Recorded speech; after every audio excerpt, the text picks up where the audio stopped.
Bunker da Cultura, 21 horas, 21 graus, ao som de 14 bis e boca livre, a gente dá início ao nosso Leitura de História na Quarentena, nesta quarta-feira, dia 24 de junho, dia de São João.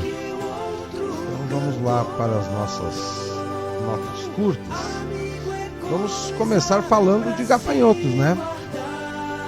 Notícia que circula aí nos últimos 2 dias sobre a tal nuvem de gafanhotos. Então a gente tenta esclarecer um pouquinho mais esse fenômeno. Segundo Marcos Liano, professor da Universidade Federal de São Carlos, os animais são da espécie Schistocerca cancellata, comuns na América do Sul, e vários fatores podem causar esse fenômeno da nuvem de gafanhoto, já que os bichinhos vivem 2 fases em suas vidas. Em uma delas é quando eles se agregam. Quando ocorre uma alteração no clima, com o tempo mais seco, eles acabam se reproduzindo mais rapidamente. Com esse crescimento populacional, os insetos se juntam e formam essas nuvens, iniciando migrações atrás de alimentos. Esta praga está presente no Brasil desde o século XIX e causou grandes perdas às lavouras de arroz na região sul do país nas décadas de 30 e 40. Desde então, tem permanecido na sua fase isolada, que não causa danos às lavouras, pois não forma as chamadas nuvens de gafanhotos. Recentemente voltou a causar danos à agricultura na América do Sul em sua fase gregária. A nuvem atual foi avistada pela primeira vez no Paraguai e acabou cruzando a fronteira com a Argentina, onde provocaram estragos em uma lavoura de milho. Dependendo dos fatores climáticos, a nuvem de insetos pode chegar até o Rio Grande do Sul. Por ser uma força da natureza, a melhor maneira de conter o avanço desta nuvem seria a própria natureza. Eles se deslocam rápido, com até 150 quilômetros em um dia. Essa nuvem já vem desde o Paraguai, mas eu diria que está perdendo um pouco de força. Como existe a previsão de chuva e queda de temperatura, acredito que vai perder mais força ainda, explica o professor. No Brasil, as autoridades fitossanitárias estão em contato com seus pares argentinos, bolivianos e paraguaios por meio do grupo técnico de gafanhotos do Comitê de Sanidade Vegetal, a COSAV, o que tem permitido um acompanhamento do assunto em tempo real com o objetivo de adotar as medidas cabíveis para minimizar os efeitos de um eventual surto da praga no Brasil.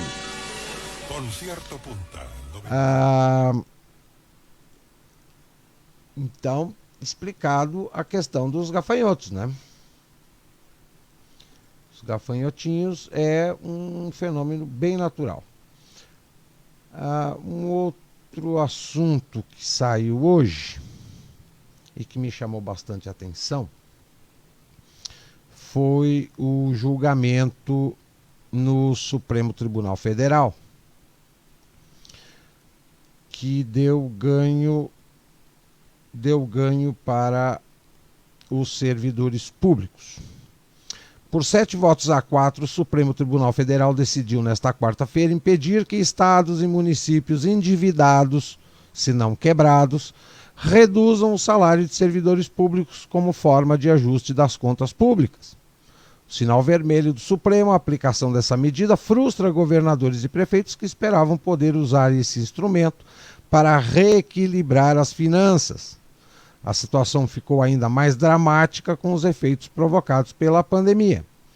Enquanto os servidores públicos foram blindados pelo Supremo, uma medida provisória do governo permitiu que funcionários da iniciativa privada, com redução de jornada de trabalho, tivessem o salário cortado em até 70%. Segundo o governo, cerca de 11,5 milhões de pessoas já tiveram o salário reduzido ou o contrato de trabalho suspenso. A discussão no Supremo foi concluída hoje com a retomada do julgamento sobre a validade da Lei da Responsabilidade Fiscal, sancionada pelo então presidente Fernando Henrique Cardoso no ano 2000, ou seja, 20 anos atrás. O julgamento da ação que chegou ao Supremo naquele mesmo ano levou 20 anos, sendo concluída em plena pandemia.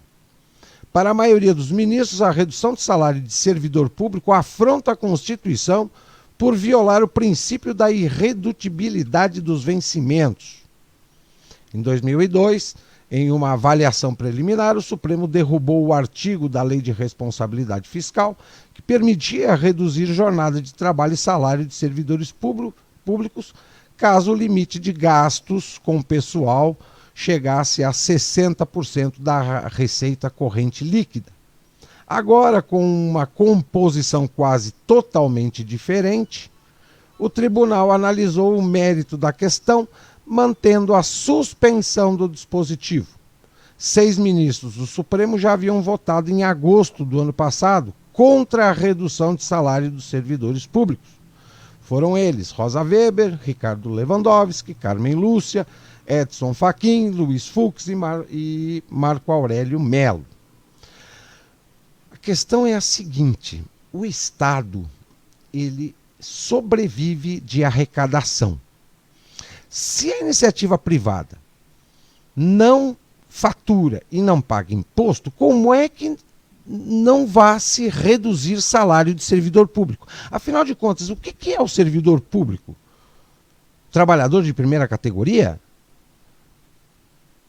Quer dizer, todo mundo tem que se sacrificar, menos o servidor público.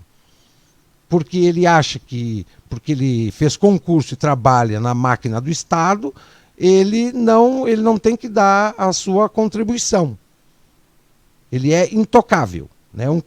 Falam tanto do corporativismo, mas maior corporativismo do que existe na máquina pública é algo assim inimaginável. Né? Chega a ser nojento. A categoria de servidor público é nojenta. Eles não têm um mínimo de noção, de consciência da realidade que vivem. A única coisa que eles querem saber é do contra-cheque no fim do mês, mas esquecem que eles dependem da economia da iniciativa privada, porque o Estado não fabrica dinheiro, o Estado arrecada. E se a iniciativa privada não fatura, não paga imposto, o servidor público vai ter que dar sua contribuição e vai ter que não receber ou reduzir salário, sim. Sim. Lembrando que o Brasil está literalmente quebrado fazem no mínimo 7 anos. Faz 7 anos que as contas brasileiras fecham o ano no vermelho. Ou seja, gasta-se mais do que arrecada.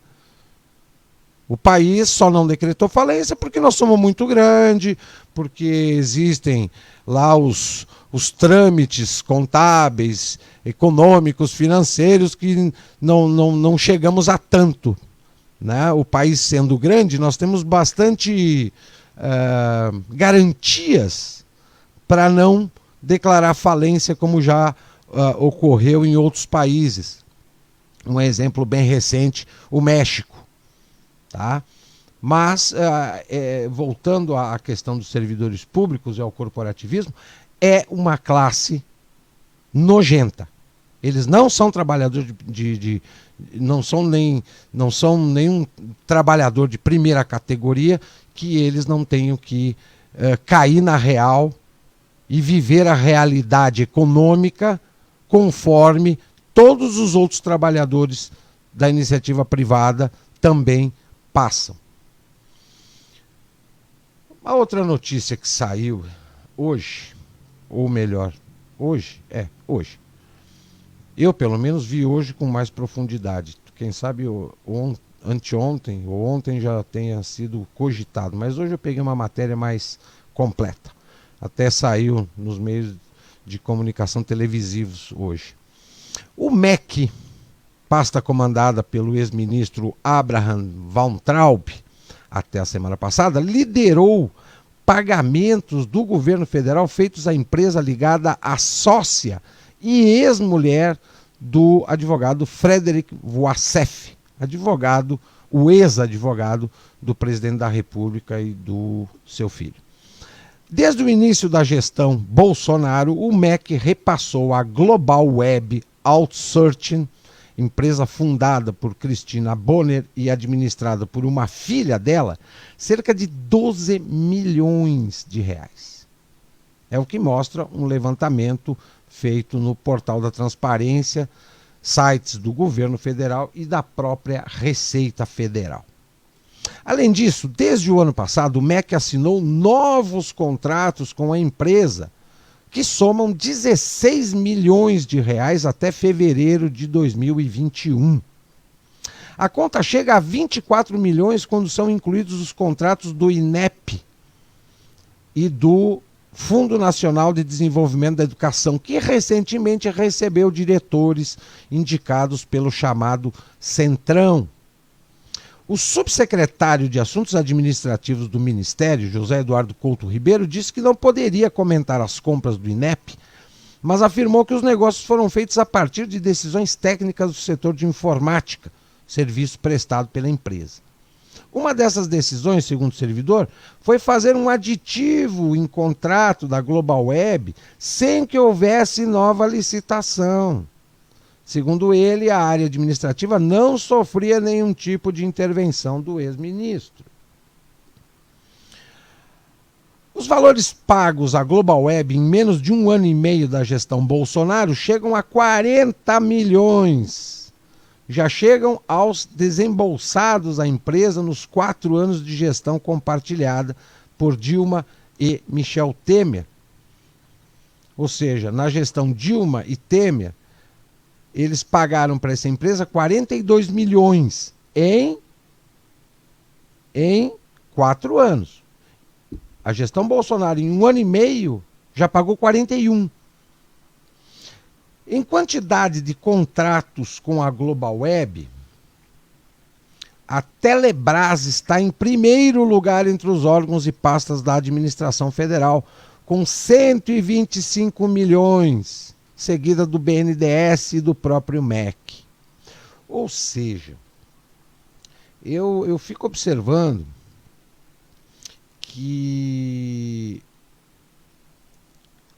corrupção, mutretagem, falcatruagem, ela, digamos, não é que ela tenha morrido ou sumido. Ela não morreu e não sumiu, ela continua aí do mesmo jeitinho.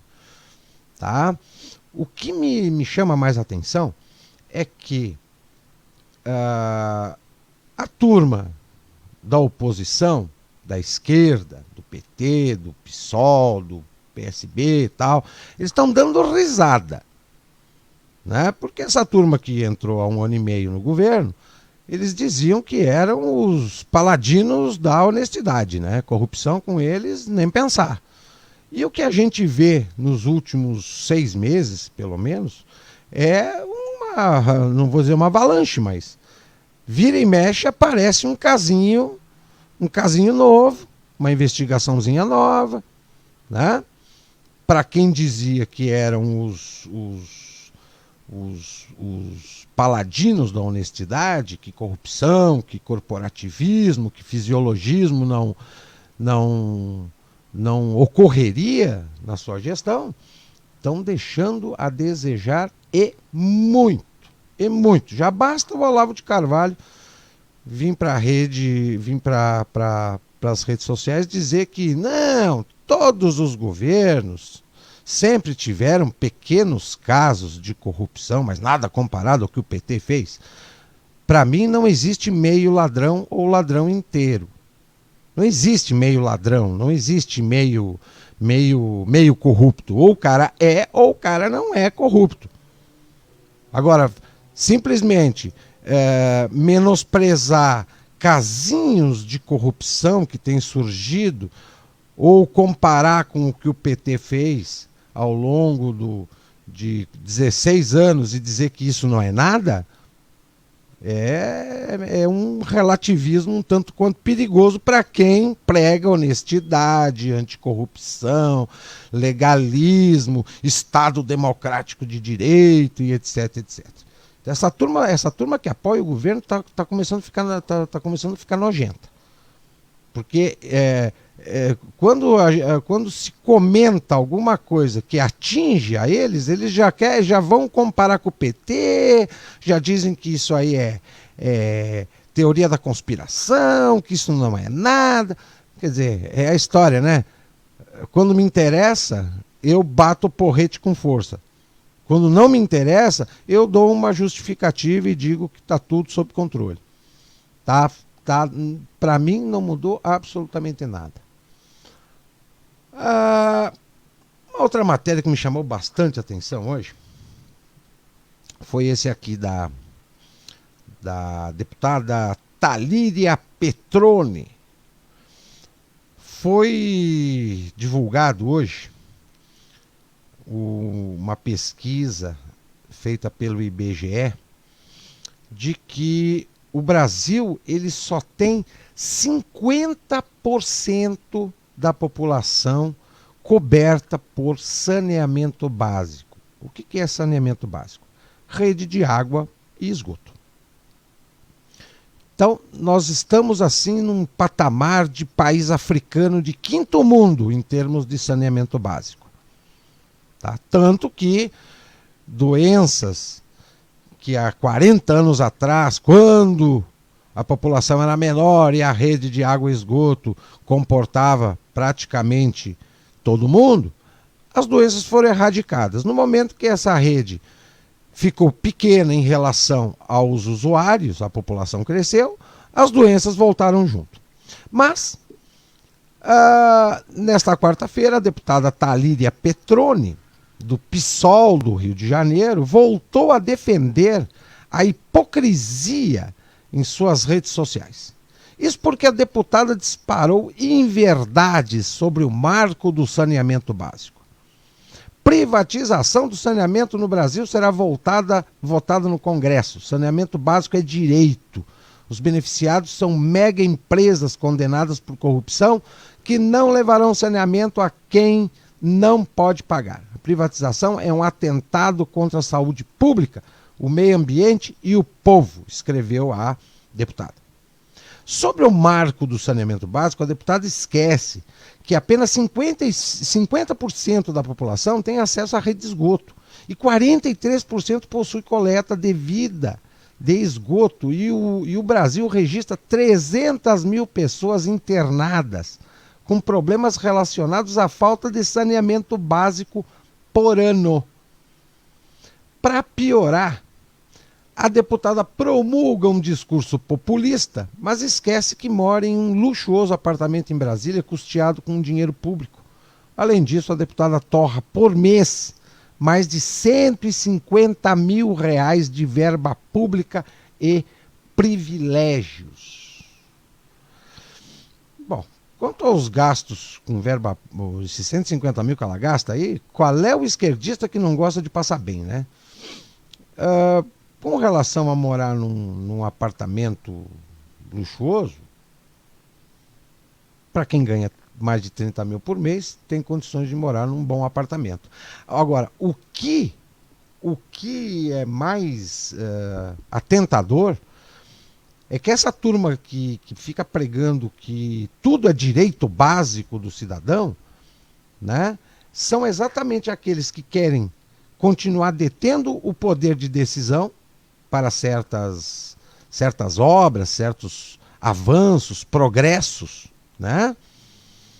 Mas saneamento básico no Brasil, infelizmente, não dá voto. Sabe por quê? Porque fica enterrado. Ninguém enxerga a obra. Os canos ficam embaixo da terra. Por isso que eles usam saneamento básico e educação e saúde como bandeira eleitoral perpétua, porque são três coisas que educação e saúde não dá para enxergar tanto. Agora, o que não dá para ver mesmo é o saneamento básico, porque fica enterrado embaixo da terra. E tudo que fica enterrado embaixo da terra não dá voto. Obra enterrada não dá voto. Mas eles não querem soltar essa bandeira na mão da iniciativa privada, porque eles não vão mais conseguir prometer e arrebanhar votos com suas promessas vazias em campanha. E isso não é só com a turma do PSOL, do PT, não, é todos os partidos. PSDB, MDB, Todos eles prometem são os três pilares das campanhas eleitorais: saneamento básico, saúde e educação e segurança. São 4 pilares que eles prometem, mas eles não têm como alterar ou mudar com tanta facilidade como eles prometem. Outra matéria que saiu hoje, muito interessante, e aí já vou sair um pouco das notícias contemporâneas e vou começar a ir para o lado da história, né? Já que o nosso espaço aqui é leitura de história. No dia 20 de junho, agora recentemente, em todo o mundo, manifestantes antirracistas derrubam milhares de estátuas de figuras históricas com o passado colonialista.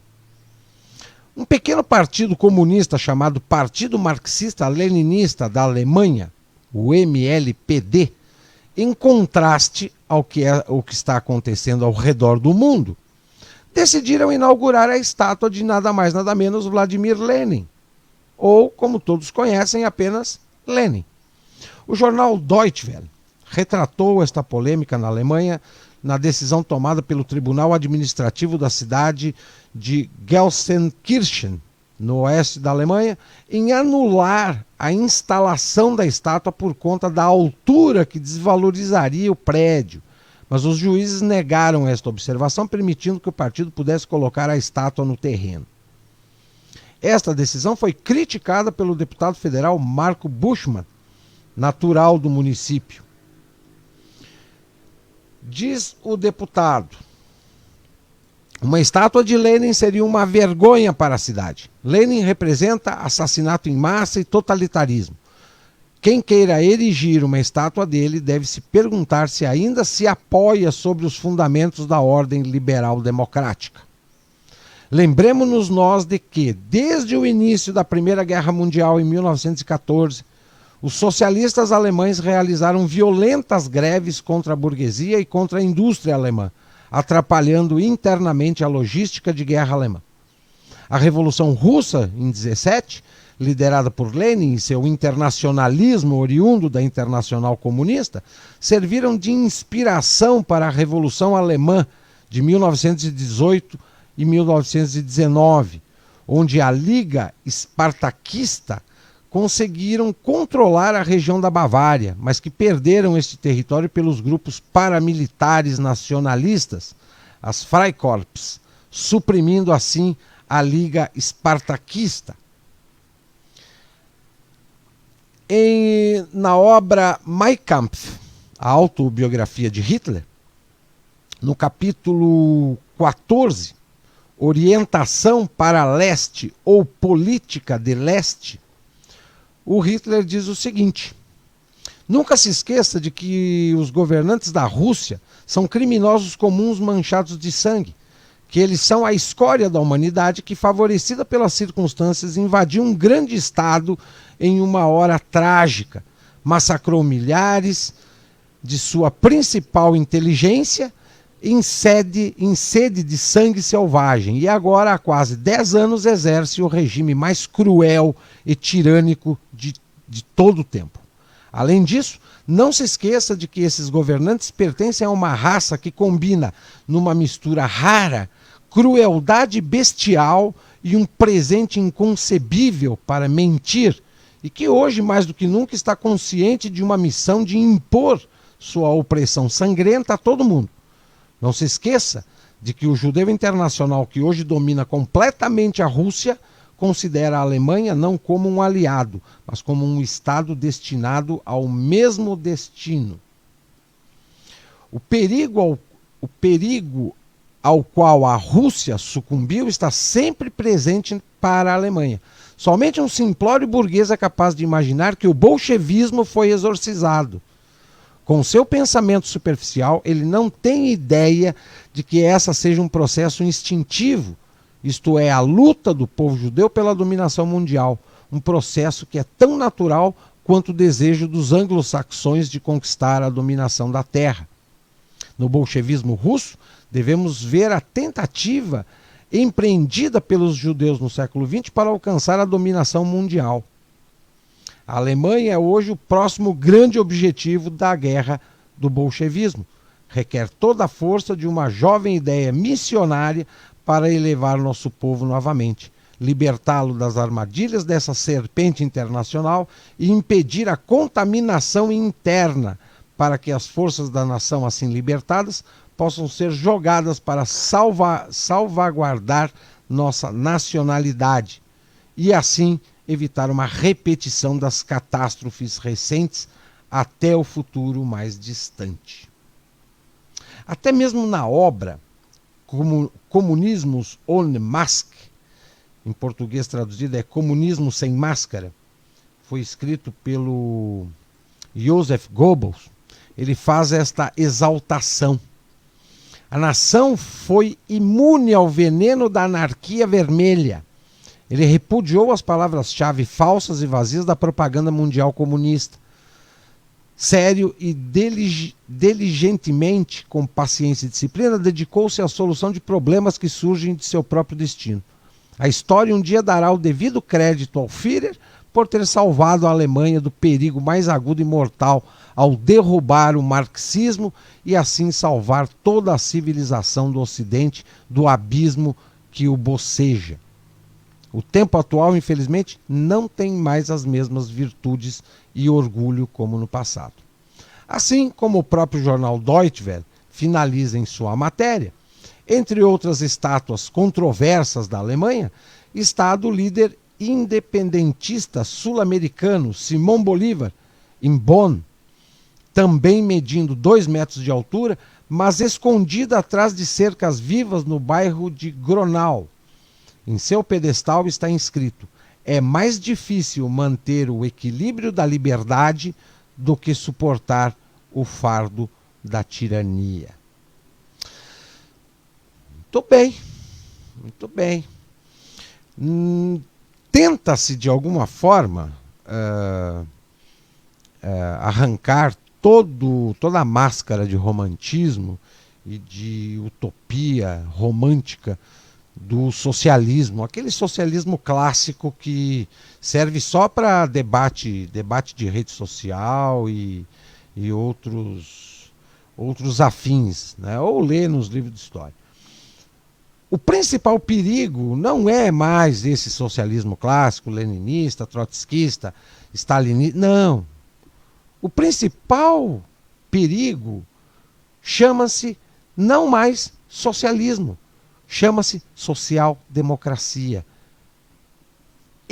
Essa vertente da esquerda, oriunda do marxismo clássico, é que está comandando o planeta.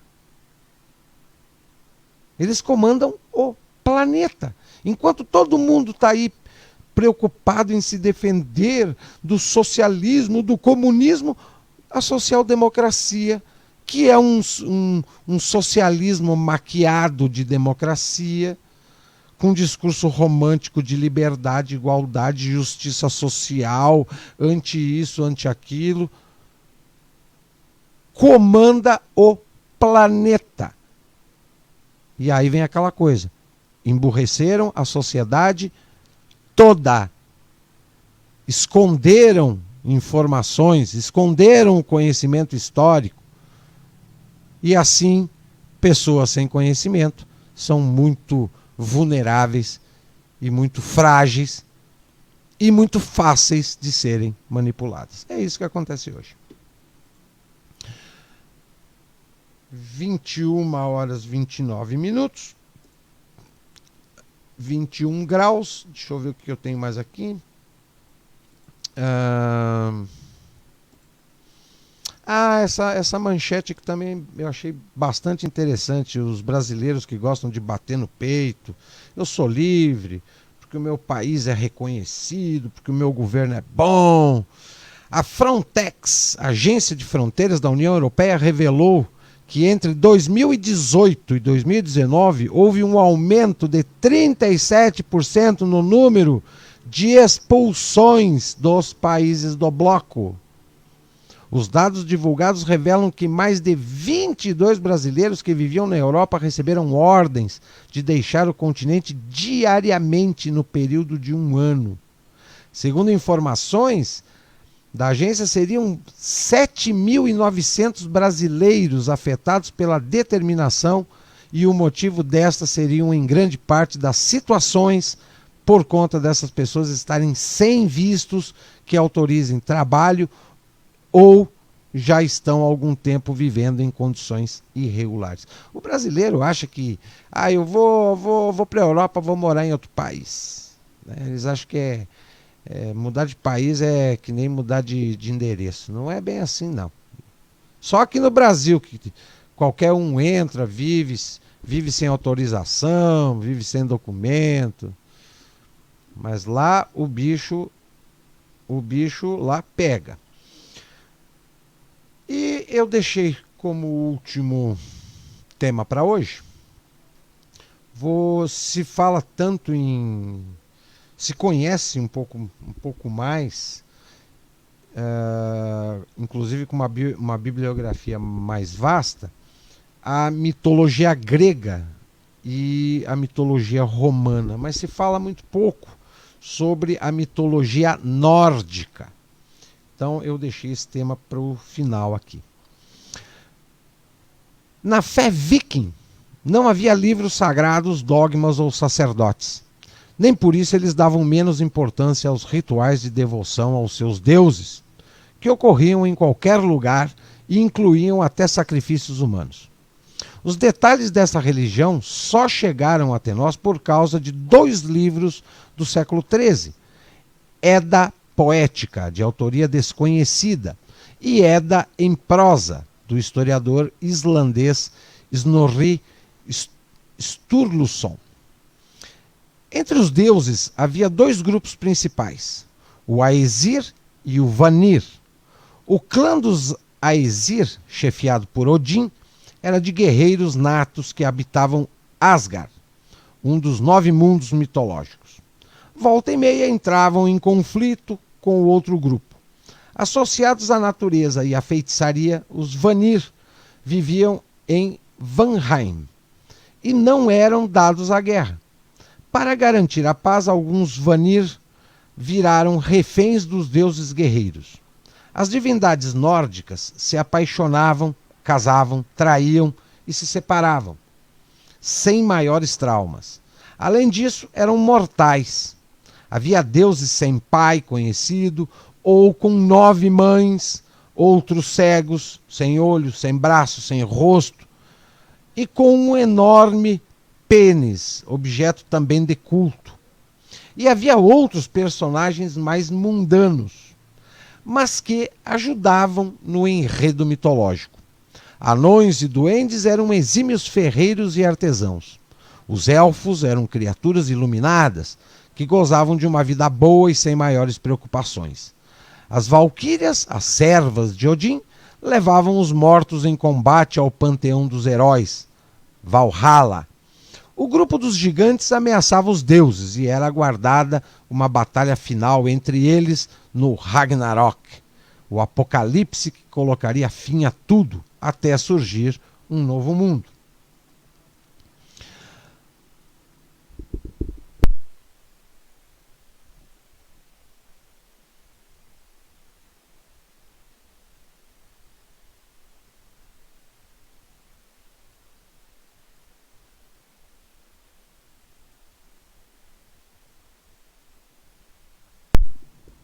Thor, o guerreiro do martelo mágico, um dos deuses mais poderosos e amados pelos vikings, Thor era sempre chamado por seu pai Odin a defender as divindades da ameaça dos gigantes ou ir enfrentá-los em Jotunheim, a terra dos grandões, nas narrativas mitológicas. Com a intervenção de Thor, as forças do mal não conseguiam prevalecer e o fim do mundo era adiado. Mas a principal inimiga de Thor era mesmo a serpente Jormungand, filha de Loki. Eles entraram em embate pelo menos 3 vezes e a última seria no Ragnarok, o crepúsculo dos deuses no qual o mundo acaba. Não fica triste. Na mitologia viking, o final é o começo de algo novo. Em um dos duelos, Thor pescou a serpente lançando uma cabeça de boi como isca. Jormungand engoliu a isca e Thor puxou o anzol com força. Ficaram em um cabo de força até que os pés de Thor quebraram o casco das embarcações onde ele estava, e o herói dos deuses viking foi parar no fundo do mar. O gigante Hrimir, que estava próximo, ficou com tanto medo da serpente que àquela hora se contorcia no mar, provocando inundações e cuspindo veneno, que decidiu ajudar a divindade. Cortou a linha que mantinha Thor preso ao anzol e o deus dos trovões conseguiu lançar seu martelo sobre a terrível serpente, que voltou para o fundo do oceano. Mjolnir era terrivelmente pesado. Só Thor conseguia empunhá-lo, mas o martelo se tornou um símbolo da força e era usado como um amuleto pelos guerreiros vikings. O segundo deus, Odin, o maioral. Odin era considerado pelos vikings o criador do universo e era o chefe do clã dos deuses guerreiros, os Aesir. Mas ele reunia também superpoderes, como a vidência, associados ao outro grupo dos deuses, os Vanir. Odin teria dado um de seus olhos em troca do poder de enxergar o passado, prever o futuro e alterar o destino dos homens. Era considerado o criador das runas, alfabeto usado na Escandinávia com poderes mágicos, e o maior mestre em feitiçaria, conhecida como Seid. Os vikings pediam a Odin qualquer coisa: ajuda nos partos, um marido, uma esposa, força nas batalhas, menos frio, mais chuva, mas ele não era tão bonzinho assim. Uma das características dos deuses vikings era sua ambivalência, ou sua profunda humanidade, o que pode parecer estranho sob o olhar cristão. O nome Odin significa o furioso, e um dos papéis do chefe dos deuses era recepcionar os combatentes mortos em Valhalla, o lar pós-morte dos heróis. Andava em um corcel de 8 patas, Gungnir. Tinha 2 lobos como mascotes, Geri e Freki, e recebia informações de Midgard, a terra dos homens, pelos corvos Hugin, que significa pensamento, e Munin, que significa memória, que sobrevoavam os campos nórdicos. Seu primogênito Thor se tornou o segundo deus mais conhecido do clã Aesir, mas Odin teve outros 3 filhos: Balder, Hermod e Hoder. O terceiro deus é a Frigg, é uma deusa. A deusa Frigg mantinha uma relação aberta com Odin. Viviam em casas separadas. Ela também dava suas puladas de cerca até com seus cunhados, Vili e Vi, o que não a impediu de ser reconhecida como a protetora das mulheres e dos casamentos. Com Odin, a deusa do amor, teve 3 filhos: Balder, Hermod e Hoder, o deus cego. Como era uma mãezona, sobrava amor para cuidar dos seus muitos enteados, como Thor, Tyr, Bragi, Vali e Vidar.